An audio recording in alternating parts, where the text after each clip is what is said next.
Hi everyone, hope you're well. Chris Cowlin here. Now before we get into it, I'd just like to inform you about a new website selling quality current and retro Spurs jerseys, okjersey.com. They sell all current and retro Tottenham Hotspur shirts in all sizes. They sell the current fan and player versions as well as the 80s and 90s retro shirts, including my very favourite, the 1991 FA Cup final shirt. You can order very easily from okjersey.com, and if you use the code Chris, you will receive an 8% discount off your final order. You can also use the QR code on the top left of your screen. And by the way, they also have some training wear here and the 25-26 colour special edition jersey. Hi everyone, I hope everyone is well. Welcome back to the channel and to another edition of the Daily Tottenham Transfer News Show. My name is Chris Cowlin, and this evening I'll be joined by sports journalist Josh Hughes. Now we'll be covering all of the latest Spurs news, rumours and reports. Of course, it is day 21 now of the winter window. There is only 12 days remaining. Now, if you're watching on YouTube, Facebook or X, please do get involved. Let us know how you are feeling right now, particularly after that 2-0 win against Borussia Dortmund on Tuesday. It's given the club and Thomas Frank certainly a huge lift. Now, of course, the transfer window closes on the 2nd of Feb, 7 p.m. Let's hope that Spurs can get a little bit more business done before it does actually close. If you are watching on YouTube, please do hit that subscribe button, press the like button, comment below, and turn on that notification bell where YouTube will inform you every single time we go live and upload a video. Josh, evening, how are you? Yeah, good. Feeling positive after last night. It was great to finally see a positive performance and a win that's now 24 unbeaten at home in Europe. And the last time Spurs lost at home in Europe was against RB Leipzig. And that, I believe, was our first season at the new stadium, at the Tottenham Hotspur Stadium. So really good to see our European form continuing. I was having a debate with someone behind me yesterday about why we think that is. And what we both sort of came to the agreement of was how much slower the football is in the Champions League and just how quick the Premier League is in return. Now, I don't think that excuses results that we've had in games like West Ham, but, you know, that's meant to be a very good Dortmund side, only lost once in the Bundesliga this season, and they looked absolutely terrible. And let's not forget, before the red card, we were all over them. We were absolutely battering them. So that was the intensity we wanted to see. Let's hope that we repeat that against Burnley. And I certainly don't think that Thomas Frank is out of the dark just yet. I think he absolutely needs to follow this up with a win. But of course, we're here to mainly talk about transfers. And I think last night, only having 11 fit outfield first team players available tells you a very, very clear picture of where our squad is at, with injury, suspensions, of course. But we're very light and we can't afford to be in a position where we're facing any other games in the Premier League or Champions League with that few available players. Now it puts us into fourth, although that might have changed with earlier results. I haven't checked. And now with Frankfurt losing to Karabag, it creates a bit of a dead rubber game for them, where now Spurs really only need a point to guarantee a top 8 place. But we should all be going there with the hopes of winning that game. We should absolutely be winning that game to secure a top 8 finish, which of course doesn't just mean that we're automatically through and not having to play a playoff game, but it also gives us home advantage in both the round of 16 and the quarterfinal as well, with the second leg, which is a big advantage, I think, going into that. But I think, yeah, it's annoying how you put it last night as chalk and cheese. Yeah. And it really is frustrating in a way almost that we seem to be able to put these performances together in Europe and then not in the Premier League. So Burnley, who have, done pretty well of late to get a draw against Man United, a draw at Anfield, nothing but a win will be acceptable, I think, for myself and most Spurs fans. Absolutely, Josh. And at the time of recording this, Spurs are now 5th in the Champions League table, 14 points from 7 matches. And then you've got PSG, 13 points from 7 matches in 6th spot, going down to Liverpool in 11th, They also have 13 points. So there are 6 clubs right now with 13 points, so just behind us. So, of course, Spurs must go to Frankfurt. If they do go to Frankfurt next week and pick up 3 points, we will be guaranteed a top 8 finish. That is certainly the aim. Josh, let's get into transfers. Now, we've just had a report from the Daily Mail stating that Tottenham prepare surprise £25 million bid for West Ham winger Somerville. TalkSport have also stated that Tottenham have inquired about Somerville. He's valued by West Ham at £25 million. The Guardian have stated that West Ham do not plan to sell him in this window, but it may be different if they're relegated. First of all, what do you think of the player? Would he fit in at Spurs? Look, Crescencio Somerville is a very, very quick player. Of course, he scored against us, played well against us. I think it's a load of reactive nonsense. Yeah. I think it's a load of reactive nonsense. I think had he not scored against us, I don't think that we'd be seeing these reports. Somerville is a talented player, but I don't think he's above the level of what we've currently got. And I don't think that's the market we should be shopping in. West Ham are fighting relegation, and I know we're not far off it. But, you know, these are not the types of players we should be going for. If we really want to be marching up that league table and competing for European places, with all due respect to Somerville, I don't think that is where we should be shopping. And we've seen to have a lot of rumours around West Ham because, of course, we took Kudus from West Ham in the summer. There's been talk of Jared Bowen if West Ham get relegated. I don't think West Ham would want to sell Somerville either with this relegation battle that they're in, but also some bizarre reports coming out of Gimme Sport suggesting that Spurs could be looking at a loan swap deal involving Antonin Kinsky and West Ham's reserve goalkeeper Mads Hermansen, which again seems utterly bizarre and something I don't see as happening. Kinsky clearly doesn't have a future in the first team, at least for now. And we know there's been reports for a couple of weeks now about West Ham being interested in Antonin Kinsky. Of course, West Ham, who have a part owned by a Czech businessman, and they, of course, have that affinity with having had Sofal and Souček. So they've had some, Czech players in the past. I think Kral as well, briefly. So Kinsky certainly fits that, and they like a Czech player there. But for me, Mads Hermansen is not who you want to get in return. I think there are some better goalkeeping options out there. It just, to me, I don't see what the upside is for Spurs. So let's hope that Spurs keep clear of West Ham for now, unless it is Jared Bowen. Of course, I think we'd all agree that Jared Bowen improves our team. And on to the next. Josh, while you mentioned Kinsky, do you expect him to go out on loan? And if you were him, would you want a loan? Because we've spoken before about this, about the domestic cups. Of course, Spurs are out of both. Where does he get game time from now until the end of the season? And let's also ask you about, is it realistic that Dragucin and Mathis Tel go out on loan? Yes, so actually, let's start with Dragucin because yesterday he got married in Bucharest. And just today, Corriere dello Sport are reporting that his agent has met with the representatives of AS Roma again. They're looking to reignite that deal, and it's understood Spurs want 20 million euros up front or an obligation to buy in any deal for Radu Dragucin. So that's coming out of Italy, reports today. I expect him to go for sure. Clearly, he doesn't have a future at Spurs, and it would be clear. I mean, it's harsh because he's come back from an injury, but with Luka Vuskovic to come in the summer, that's a clear replacement. And Vuskovic, I think it's fair to say, given what he's been doing at Hamburg, is a clear upgrade on Radu Dragucin, who it's not quite worked out for him for whatever reason.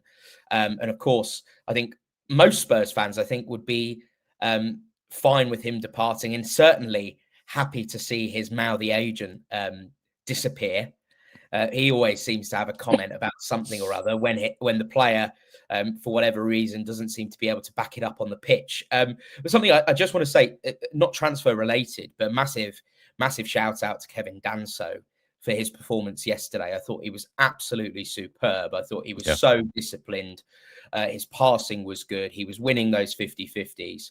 And I thought he had a really, really solid game yesterday. And Kevin Danso is a player who I definitely do think will remain at Spurs and remain a key part of this squad going forwards. But yes, Dragucin, I think his future is very much back in Italy, and you can't blame him either with the lack of game time. And frankly, the weather and the culture is arguably better. So for him, that makes a lot of sense. Kinsky, to your point, absolutely no domestic cups. As long as Guillermo Vicario is fit, he will start.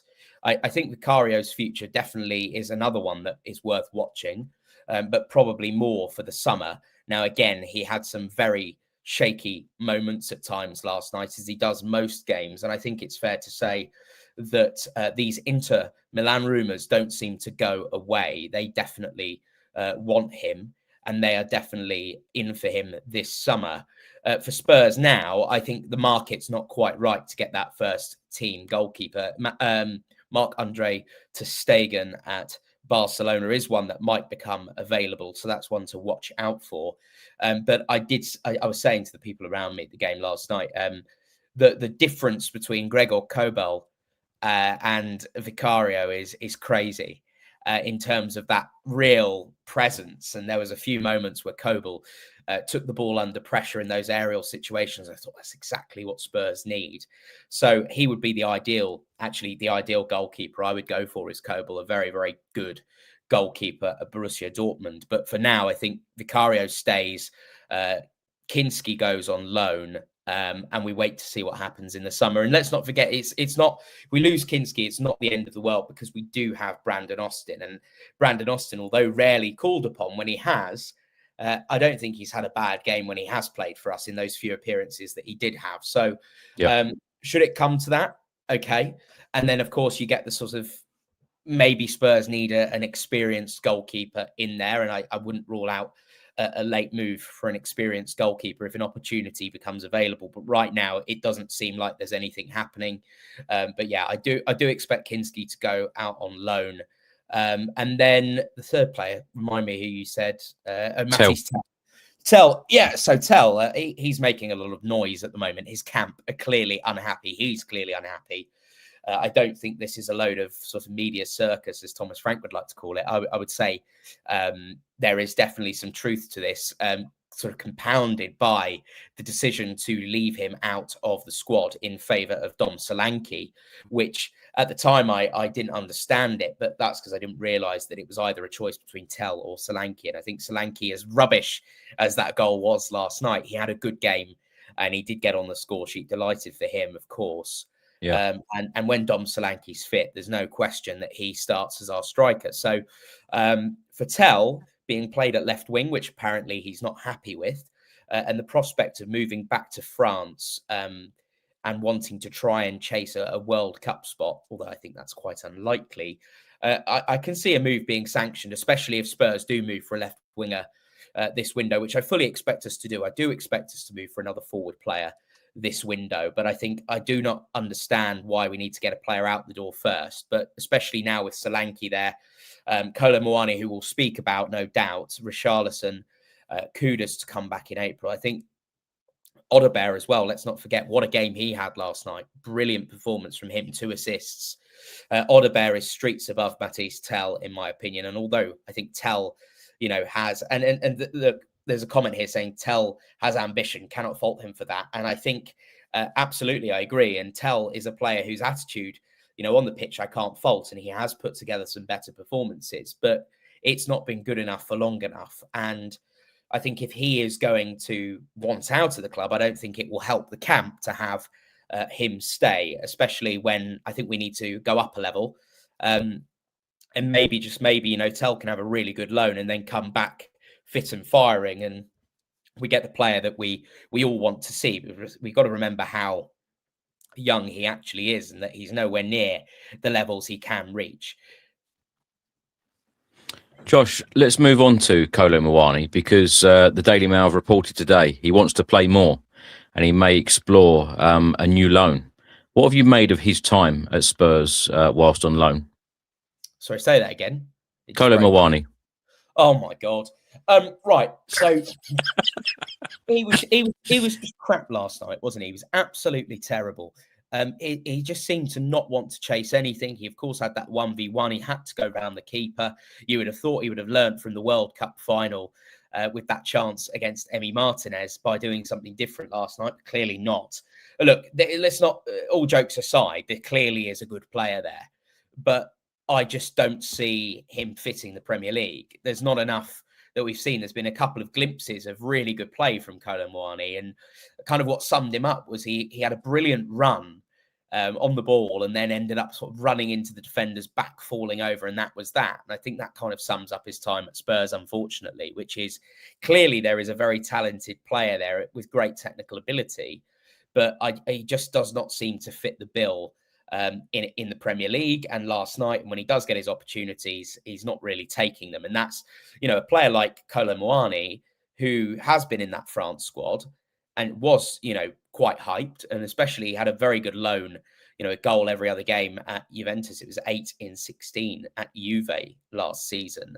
I expected a lot more from him, and I think we all did. And I think, of course, you can point to he's not getting a huge amount of starts. He's not getting that much game time. But when you're that good, or if you're that good, you should be taking your opportunity when you get it. And currently he's not. So I want to kind of link this to another bit of transfer news today, not Spurs related. Hold on, Josh. Before you do, let me just give you some stats here, because you say about game time. Kolo Muani has played 15 Premier League games for Spurs. He started 11 of them, and he hasn't scored yet. Expected goals is just 1.33. Expected goals on target, 0.98. He's had 11 shots, only 11 shots in 11 starts. Well, I'm not going to blame him for the shots, because I think that's kind of typical of where Spurs have been under Thomas Frank. But I'm actually surprised by that. I didn't realise he'd started that many games, and that shows how absent he's been in a lot of these games, either by not getting service or by not doing enough himself. So clearly not impressing and not doing good enough. The thing I was going to say, to link it to some transfer news elsewhere, Jean-Philippe Mateta wanting to leave Crystal Palace, and Julian Alvarez, the Argentine forward, potentially up for grabs at Atletico Madrid. Chelsea are one of the clubs interested in him. When you've got players like that could potentially be available on the market, why the hell would you keep Kolo Muani? And I think if the loan gets ended, and I'm sure that in many ways it's good that there wasn't an obligation on that deal. Yeah. I'm sure that both for player and club, I'm sure they would both be fairly happy to cut those ties early. It's clearly not working for him. It's clearly not working for us. I think when you've got good players available now, especially that Dom Solanke is back, let's go out and get a much better forward. Now, the only thing I would say on Mateta, as I love Mateta, but is he too similar to Dom Solanke in terms of the type of striker that he is? I think if it's Julian Alvarez, of course, he will likely reject Spurs. I suspect there are better clubs out there that he would rather join, but you've got to be a part of those conversations. If a player of the quality of Alvarez is available at his age and his quality for £70 million, you take it all day long, and you hope that Spurs have done with that business with Conor Gallagher.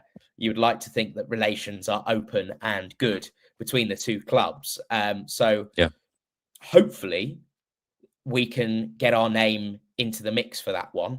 If not, Mateta, I think, is a very, very good striker as well. I'm sure a lot of Spurs fans would take him. I just think Alvarez gives you that little bit of difference between, the players that we currently have, that pace, that technical ability. Of course, Premier League proven did exceptionally well at Manchester City, and only because of a certain Erling Haaland was his game time reduced. So as far as I'm concerned, Spurs have got to go and get a better forward. Now, I've seen a comment here, Mateta is 28. What's the point? We've got to get out of this mindset. I hate this mindset. No offense. But Spurs should be buying players in their prime, and 28 is in your prime. I don't want to see Spurs sign another 21-year-old, 22-year-old who's not ready yet. I want us to sign players that are 27, 28, 29, and at the top of their game. Now, if you think that Mateta's not good enough, fair enough. That's your opinion. But I don't like sort of the age thing being brought into it. If he was 32, fair enough. But Spurs have got to get out of this mindset that we have to buy players under the age of 25 or under the age of 23. We I need to sign agree. players who are ready now. I And agree. 28 is a great age for a player to Yeah. bring in right in the prime of their career. Yeah. Yeah, sometimes you need those real leaders in the dressing room as well. Those senior players, definitely. Josh, another one. The Daily Mail stated that Liverpool are developing a keen interest in Spurs centre back Mickey van der Ven. The Mirror have also reported on this, as well as lots of other media outlets, I might add. The Mirror have stated that Liverpool target Mickey van der Ven to give Tottenham huge summer transfer dilemma. Liverpool will move on to other targets now that Mark Gay has joined Manchester City, and their admiration for Tottenham's Mickey van der Ven has now come to light. I've said for weeks now that, in the Premier League, particularly after bad performances and poor results, Mickey van der Ven, his body language does not look good. But I tell you what, if Spurs want to show ambition, it's not just about signing players, it is about keeping these stars that we have, isn't it? Yeah, but look, I think there's two things to this. One, Mickey van der Ven is a childhood Liverpool fan. Liverpool were one of the clubs that were looking at him the summer that we bought him. But we moved quite a lot faster and Liverpool weren't quite decided, it seemed. Good luck signing Mickey van der Ven, because for me, you don't sell him unless it's 100 million plus. You would need to smash that Virgil van Dijk defender transfer record to get a player like Mickey van der Ven. At the age he is, with the pace that he possesses and the years that he can give you, why on earth would Spurs sell to another Premier League club unless it was for a world record fee? So that's number one. Number two is Liverpool aren't there yet. Liverpool aren't there at all. They won the league last year, but they're nowhere near it this season. I know they've had some good results of late, but let's not forget they're not challenging for the title this season. That's for certain. So Spurs need to be looking at Liverpool as a club they're vying for top four with. Of course, maybe not this season, but in seasons to come. So I think that absolutely weakens us. Real Madrid, of course, another club that have been looking at Van der Ven. Of course, these top clubs are going to look at a player like Mickey van der Ven with what he possesses. But I think also Van der Ven has a responsibility to up his own game. I think especially defensively. For the remainder of the season as well, if he wants that move. Now, of course, clubs are going to try and capitalise on a player that's showing, poor body language after a game or seemingly very frustrated with what's going on. Who wouldn't be frustrated with what's going on? I actually see it as a positive. I think he's showing real care and real ambition as well. We know he's an ambitious player.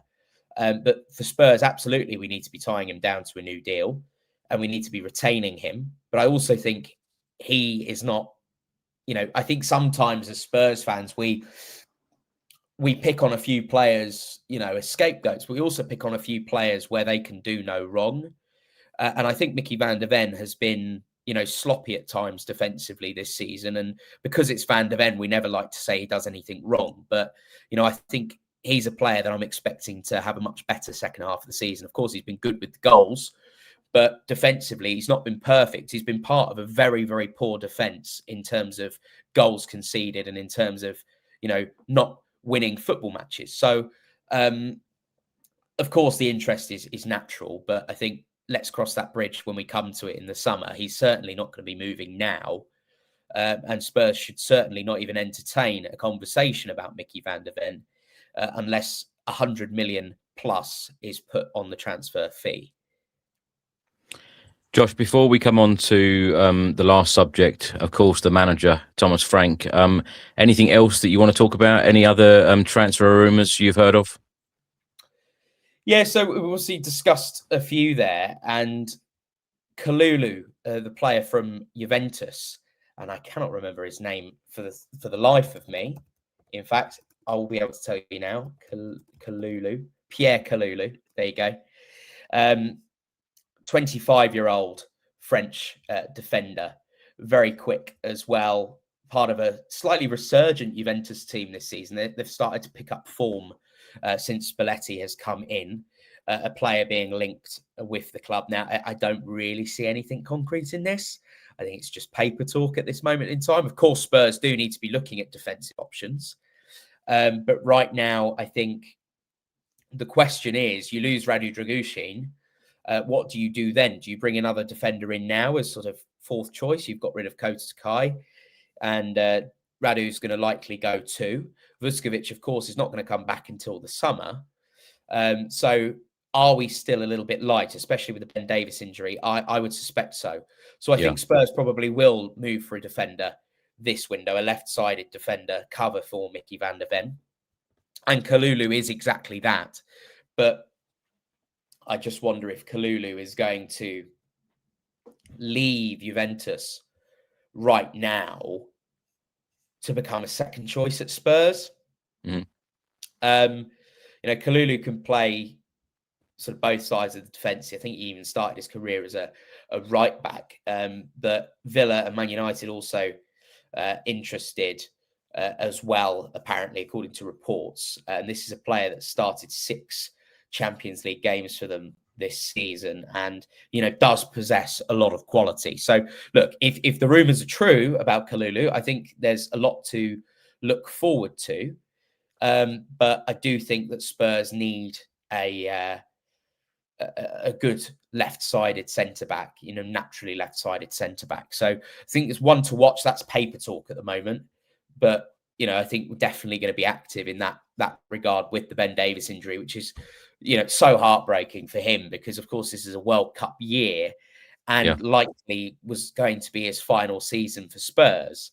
And so for Ben Davies's World Cup dream essentially over and his Spurs career potentially over as well with one injury like that, no one wants to see that. And so we wish him the very best, of course.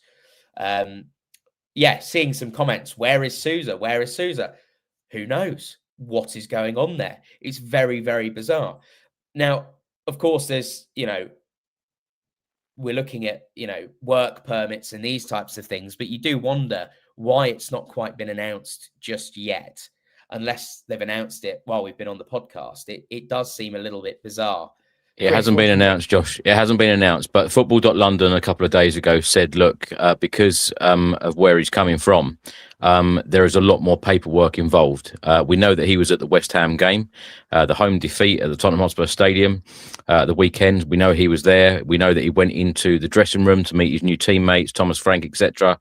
And it's also been reported that, I think it was from The Sun, that, these things just take time. So watch this space. But it wasn't ever expected that he was going to be in the squad for that West Ham game anyway, and certainly not in the Champions League squad for the Dortmund game. Well, it's good to know he's here. I wasn't aware he was at the West Ham game, unfortunately. I couldn't make He's here. He's here. But it's good to know. So I expect that's probably going to get announced this week. Yeah.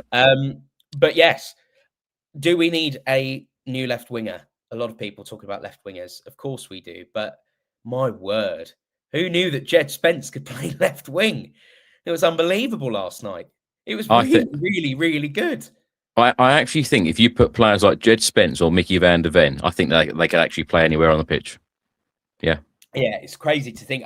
Just his footwork was good. His pace was good. It was nice to see Jed Spence play a game where his attitude was there and he really was, giving everything. I think his attitude has been rightly questioned since his England call-up. But good to see players delivering, wherever they were needed. I think Porro had to do a stint in centre midfield by the end of the game. So it was good to see, players really stepping up when they needed to in different positions. So, Spurs now, I think we really need to be active. We really need to look at bringing in some players. I think, as I said, those attacking players are really important. We definitely need a left-sided forward or a striker.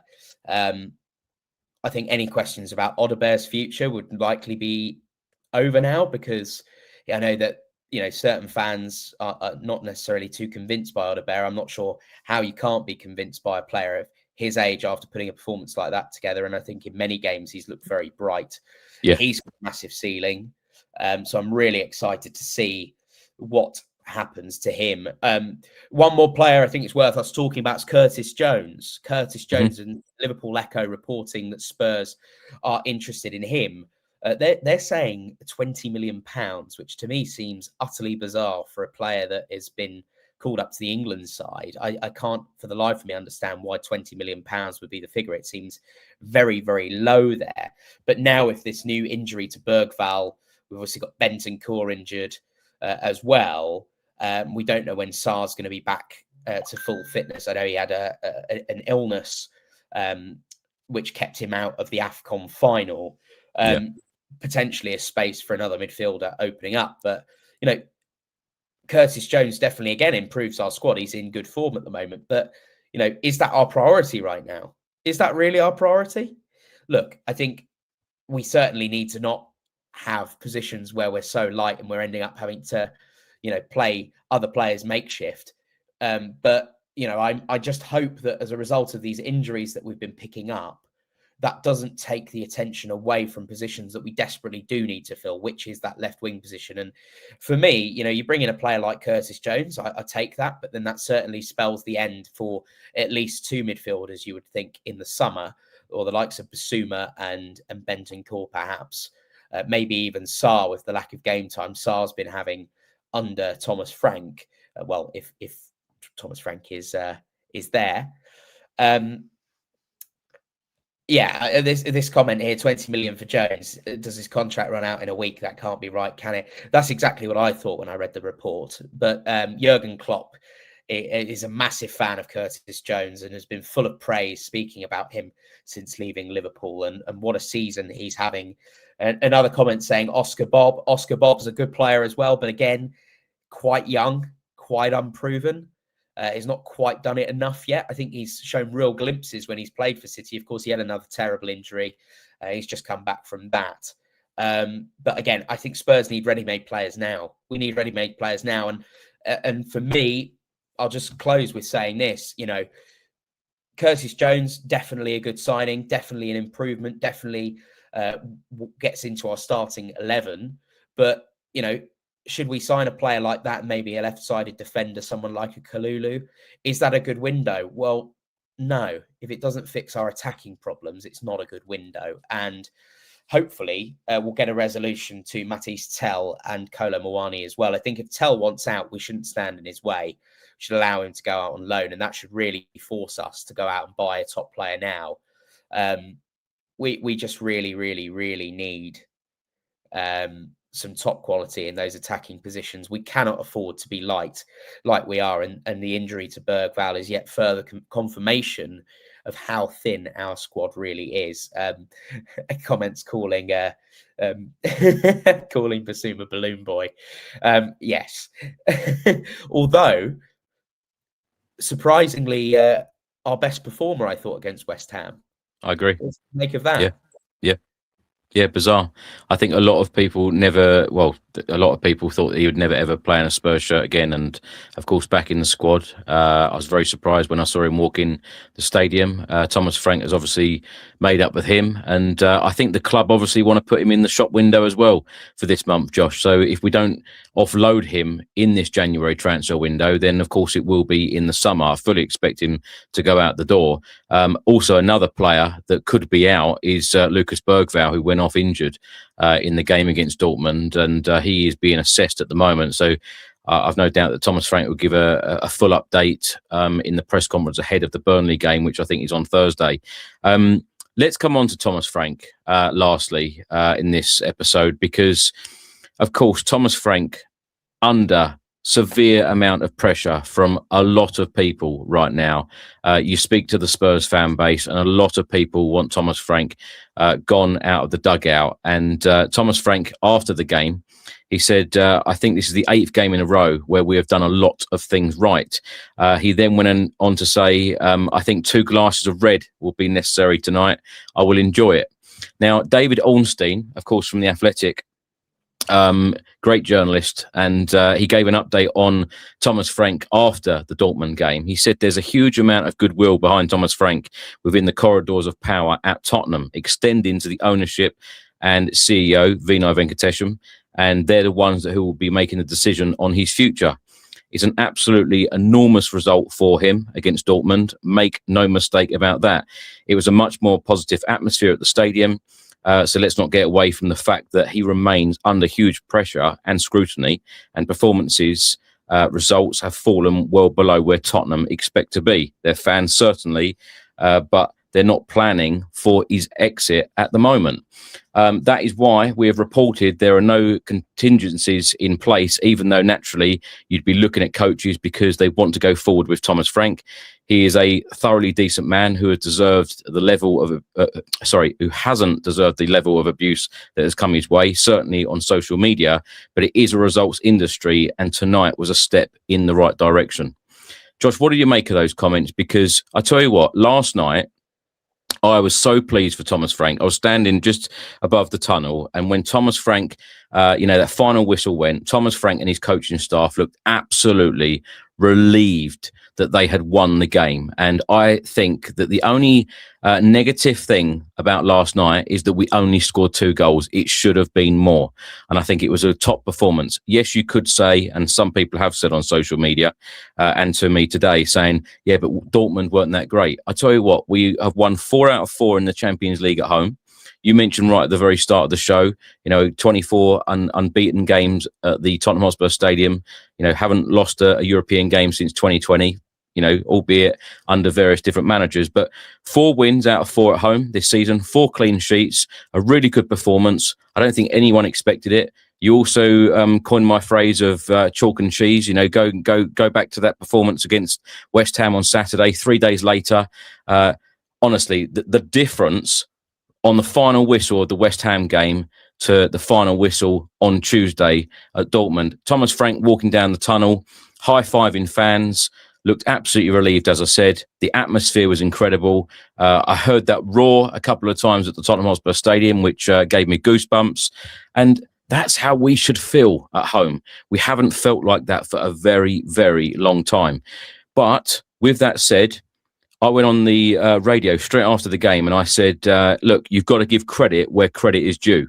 I don't think that it's going to work under Thomas Frank, in my opinion. But I tell you what, you have to give credit where credit is due. Thomas Frank on Tuesday night got it right against Dortmund. And do you know what, Josh? A lot of me wants Thomas Frank to prove us all wrong. And I've said this to Craig and a couple of others on the channel in the last couple of days. Do you think that there is a chance that Thomas Frank can actually turn this around and prove us all wrong? And in a couple of months' time, we're all going to be sitting here going, we all got it wrong. We all got it wrong. And I do feel like some people, they've really switched off to Thomas Frank and they won't allow themselves now to praise Thomas Frank in any way for that win and performance on Tuesday. They're saying it's all down to the players. It had nothing to do with him, et cetera, et cetera. I just think you need to give praise where it's due. And although I don't think it's going to work, I want to be proved wrong. Do you think that is the case? Can it happen? Well, look, I'm not convinced yet. Let's see.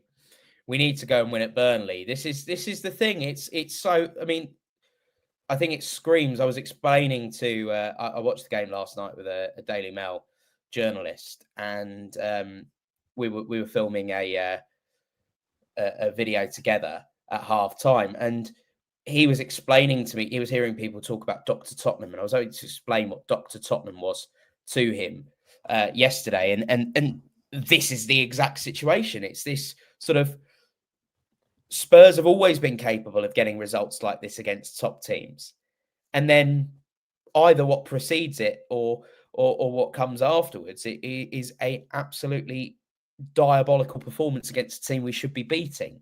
So, look, let's just wait. We've got to beat Burnley. No excuses. I don't want to get into it, to be honest. I'm not trying to dodge the question, Chris. I just think no. Thomas, do you know what? As a person, but let me just say, I just look. I'm never ever, and I say this on every episode, and I have said this a lot recently. I will never ever tell people how to feel or what to do or what to say, but I don't like when people criticise people like me when we celebrate a win.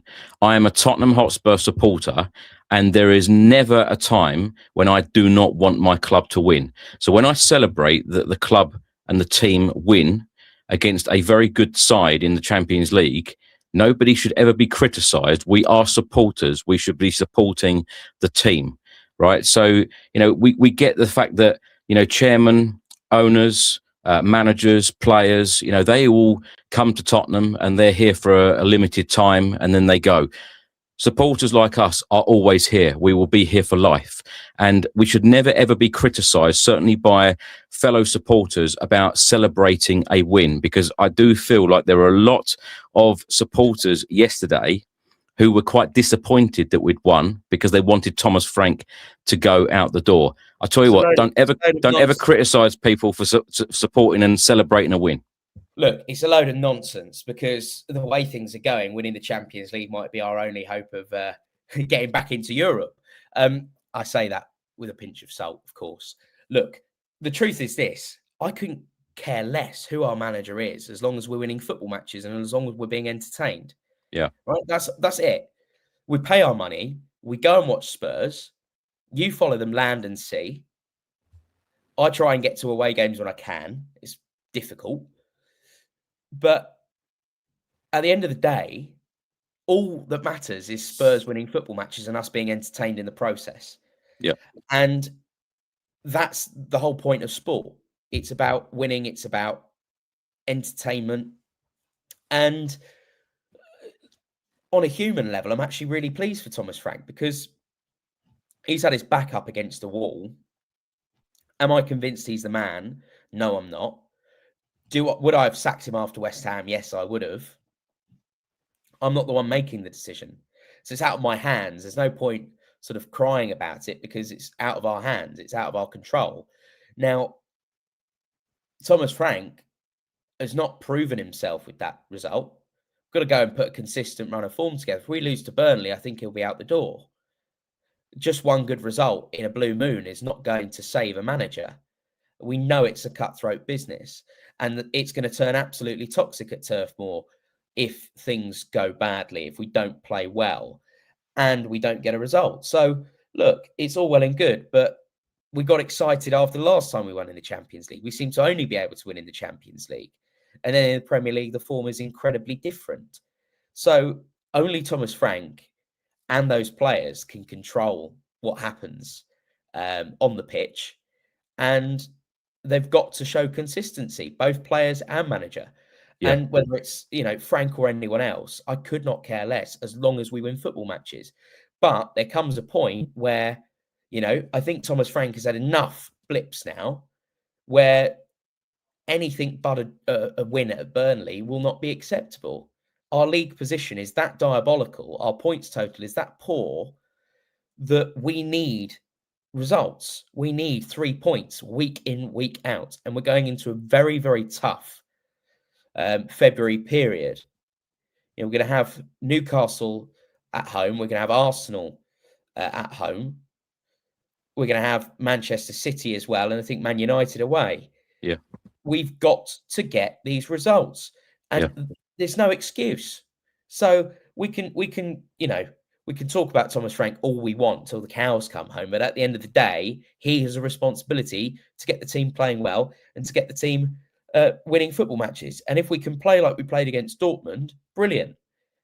Happy for him to stay. But if we're not, then get him gone. Is there any part of you that feels a little bit more positive, having seen that performance and obviously getting that result against Borussia Dortmund? Have you changed your mind, even if it's 1%, Josh? Have you changed your mind a little bit? No, not at all. Look, in the moment, absolutely I did. I would say absolutely. If you asked me this last night, I would have said yes. But then you reflect on things when the emotion is sort of gone and it's sort of calmed down. I very much enjoyed myself last night. But I know you did with David Bentley too. So, but does it make your mind wonder a little bit and think, could it? Is this a turning point for Thomas Frank? Could this work? Because, it's very, very clear. I think it's very, very clear that the club desperately want this to work. They see him as a long-term appointment. And let me also ask you, all the time that you've been watching football in your life, have you ever known a manager be under so much pressure and actually get through the other end? Because when you've got all of those supporters, and I tell you, Josh, everyone I spoke to before the game yesterday, they all wanted, they all said they wanted Thomas Frank removed from the post at Spurs. And, it was a very different feeling after the game. But like you said, when people reflect, they some people might feel different. Some people might feel that little bit more positive. But, some people, like Craig I spoke to earlier, who's like, nope, he's still got to go. He's still got to go. So you're going to have a mixture of opinion. But have you ever known a manager to have this much pressure and scrutiny and then actually get through it? And, because let's go back to Arteta at Arsenal, who's under all of that pressure. And now look. Yeah, well, Arsenal finished 8th. That was the worst it got for Arsenal, was finishing 8th, right? We finished 17th last season and we are 15th in the Premier League currently. So let's not, talk about, it's not even worth comparing. What I would say is this: do I want it to work out for Thomas Frank? Of course I do. I don't think he's a bad person. And you could roll back the tapes from me in the summer when I was very positive about Thomas Frank.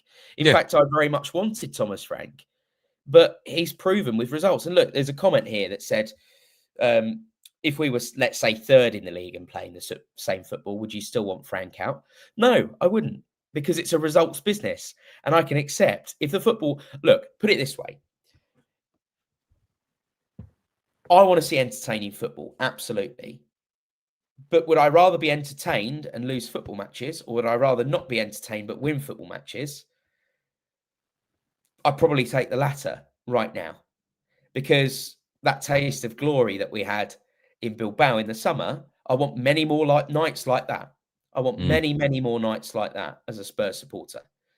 Now, of course, I want to be entertained at the same time. And I think that, really where we're at is we've got a situation where Ange was arguably far too attacking and we were defensively terrible.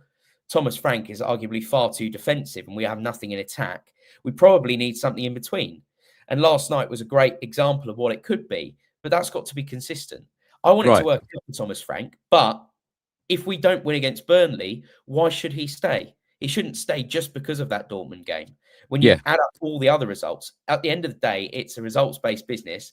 And I think where we need to, if we want to become a big club, we are a big club. If we want to become one of those top clubs in the Premier League, competing for the biggest trophies year in, year out, then results probably have to come over entertainment. But I'd like to think that you can have a balance between the two. I just want to see us win football matches. It's as simple as that. Is there a part of you that thinks Thomas Frank feels that the fan base is a little bit impatient? Because when he comes out and says, I think this is the 8th game in a row that we have done a lot of things right. And when you look at the previous 7 games in all competitions, it was 1 win, 2 draws, 4 defeats. Of course, going out of the FA Cup as well, which people weren't, happy with. But when you say about you want to see entertaining football, it was entertaining on Tuesday. Oh, absolutely. Absolutely. But what I would say, and I don't want to sound negative, first half was superb. But second half, I would have liked to see us not take our foot off the gas so much and go and get a 3rd, 4th goal potentially. When you get 10 men against Dortmund and you're at home and the crowd was up, there's a real opportunity to get even more. But maybe I'm just being greedy. Maybe because we've been deprived of goals and we've been deprived of entertaining football. I think it's probably understandable why you want that sort of those good times, that first 20 minutes and that first half to continue, because it was so good. It was by far the best football that we played under Thomas Frank so far. And it was some of the best football I've seen Spurs play for a very long time. Yeah. But I would like to see, us be able to do that for 90 minutes. Now, of course, we've got to be realistic with 11 fit outfield players from first team. We're bringing on players like Byfield. I thought actually did really well when he came on. Yeah. That speaks volumes about where we're at, really, and how unlucky we've been. But see again, Josh, what you just said there, I do actually feel like some of the fan base have gone down the negative route and saying, oh, the second half wasn't good enough. We didn't do this. We didn't do that. But you've just touched on something that I said in terms of, I think that Thomas Frank, you could see this as a positive thing. I think that he actually managed the game extremely well in terms of we didn't have that many outfield players, recognised outfield players for that game. Of course, Bergvall ended up going off as well. So you've got to manage the game well and then start thinking in that second half. We've got Burnley on Saturday, which is a key game. And some of these players, did it really matter that we took our foot off the gas? We won the game in the first half. If we're doing it week in, week out, I've no problem with it, right? Yeah. I've no problem. If we're going 2-0 up in the first half and we absolutely batter them, and then second half, we're still in control of the game for the most part, and we're seeing the game out, I'll take that every week. Every week. Yeah. The problem is it's not like that every week. And what's also disappointing is the fact that this season, we have had spells where we've played some good football. Yeah. Bournemouth, I thought we started the Bournemouth game particularly well, and it wasn't an awful game. Obviously, we conceded some poor goals and lose that one. Yeah. And there have been examples where we have had, I thought Brighton away was a good example. I thought we had a really good second half against Brighton, really poor first half. And there have been games like that. Newcastle, poor first half, good second half. So for me, the problem is, more than anything, is I'd just like to see Spurs play consistently well for a full 90 minutes. And I'd like to see us do that consistently. I agree. Unfortunately, we seem to be a team. Now, I think Frank is excused on this occasion because we were actually very professional about it. And we all know the limits to the squad. But we do need to see more performances consistently. And we need to see them over 90 minutes, not just 45 minutes of good football, lose the game 2-1, and then the manager come out and say, I thought it was a great performance. Yeah. Do you think Thomas Frank was given the credit he deserved on Tuesday? Absolutely. It's a difficult question. It's a difficult question because in many ways, Thomas Frank couldn't. The team selection was sort of almost out of his hands with the situation in the squad. But look, I think the fans got behind the players. That's important. And I think the players fed off of that. Absolutely. And I'd like to see us do that more. I think, there's no excuse for us to not really do that. I understand it's frustrating, but, I think whenever we're playing at home, we can make a difference to the team. But yeah, I, to be honest, it's hard. It's hard to tell. Is it Frank and are the players playing for Frank?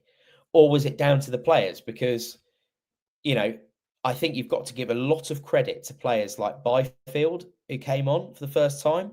You've got to give a lot of credit to Pedro Porro for stepping up in midfield in the second half. You've got to give a lot of credit to players like Kevin Danso, who stayed alert throughout the whole game. Romero, who was alert for the whole game.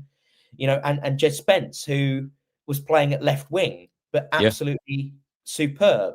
Yep. How much of that is down to the manager versus the players? Now, I think it's easy to say. It would be maybe too easy for me to say, well, the players are clearly motivated by playing a big team like Dortmund in the Champions League.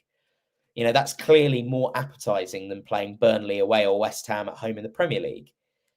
But at the same time, the manager chose to play Jed Spence left wing of all places, and chose to bring on Byfield and give him an opportunity and put Porro in midfield, and we saw the game out. So, yeah, I think he's got to get some credit, absolutely, and I think he has got some credit, certainly in the media.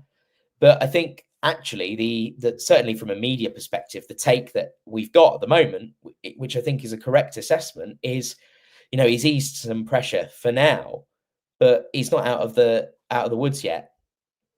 Well, lastly, Josh, let's go into this a little bit more detail because David Ornstein said that there is no contingencies in place and Spurs want to go forward with Thomas Frank. You've mentioned those games, Burnley, of course, away in the Premier League.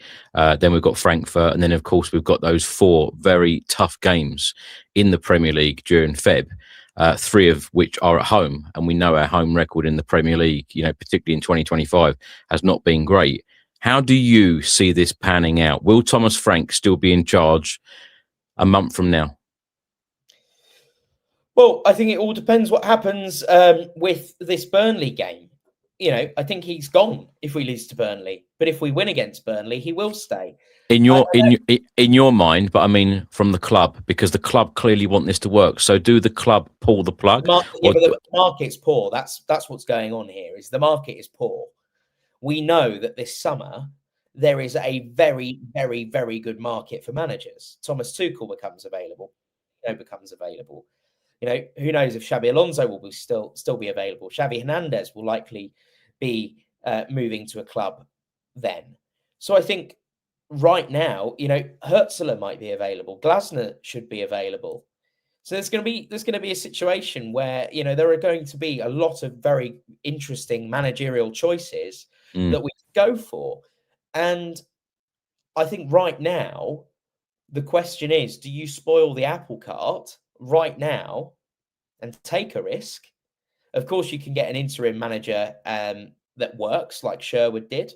Had a great record as an interim manager, but you can also get it like Stellini, where we go up to Newcastle and lose 6-1. So you never know. All I would say is right now, is it viable for Spurs? From a board perspective, is the upside good enough right now with who's available on the market? And what do? Do you bring in a manager and then you have to change things again? So you get an interim manager who has his own ideas of how he wants to do things, say Harry Redknapp, just for argument's sake. And then in the summer, you bring in another manager who has a totally different way of playing. There might be an argument to say, okay, you keep a manager and then you have one changeover. Now, I think he's got to go if we lose to Burnley, but I think if we win, he will stay. As long as we keep winning football matches, I don't really care. But I think right now, of course, the board wants it to work, but also the board wants it to work because it was, their appointment. And it looks bad on the board to appoint another manager, to have sacked Ange after winning a trophy, appoint a manager and have to sack him before the end of the season because it's gone so spectacularly wrong. That's more of a testament to how poor the board have been and how badly wrong they got it than anything else. And so there's, of course, going to be pride there. And, of course, the board wants it to work. Yeah.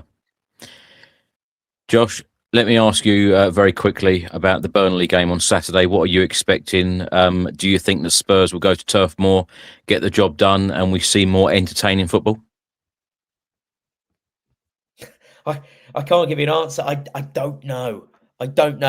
I'm expecting Spurs to turn up and play a football match, and I'm expecting us to play Burnley. But that's all I'm expecting right now. I do not know. When does Spurs give Dr. Tottenham a free transfer? That's what I want to know. Hopefully yesterday. Look, I think, will Spurs score? Probably. Will Spurs concede? Probably. Swing game. I'm not going to sit here and look like a tit if I say, I think Spurs are going to win. I'm not convinced. I want Thomas Frank and the players to prove me wrong. Right now, it's down to them to prove me wrong. Yeah. I'm not gonna sit here and say, oh yeah, we're gonna win 3-0 and be delusional. Now, I would love us to win 3-0, and I hope we can win 3-0, and it's possible to win 3-0, but the reality, we don't know yet. So I think if Spurs were playing consistently well, I'd be going into the game far more upbeat, far more confident. Yeah. I think that possibility, the notch of, if you're going to up the percentile of us winning, I think it does go up after yesterday. But by how much, I don't know. We need to start performing in the Premier League. It's simple as that. Yeah. Do you know what, Josh? If you asked me the same question, what's the score prediction? I'd sit here and say, I don't know, because you don't know with this Spurs side. I just hope that, like Thomas Frank said in the post-match presser after the Dortmund game, we've got to take, what happened that night into the Burnley game, and you've got to give absolutely everything. And, Danso in a post-match interview, he said that we're giving everything for the manager, and that's what we want to see. We want to see entertaining football, and we want to see the players giving everything and giving it a real go, dare is to do, and all of that. And let's hope that we can get a win on Saturday at Turf Moor. Josh, thank you so much for joining me this evening. You'll be back on the channel tomorrow for another daily Tottenham transfer news show. So let's hope that we've got more to talk about then. Where can people find you on social media? What are you up to at the moment? At Josh Hughes TV on X. And I've started tweeting a lot more. My Mateta tweet today got a bit of engagement, a few negative comments as well, but we love it. People are passionate. But look, back tomorrow. Hopefully Sousa announced. Hopefully some movement with Radu as well. And fingers crossed, a little bit more to look forward to ahead of tomorrow. But I mean, I'm seeing reports now that Bergvall 2 to 3 months out. It's being reported. So that is a big blow, massive blow. I thought he was magnificent again last night. Yeah, nothing confirmed on that, by the way. It is just rumours and reports right now. So as soon as we hear more, we'll obviously announce it on the channel. Rich is asking, when is the next fan show? Rich, very, very soon, I promise.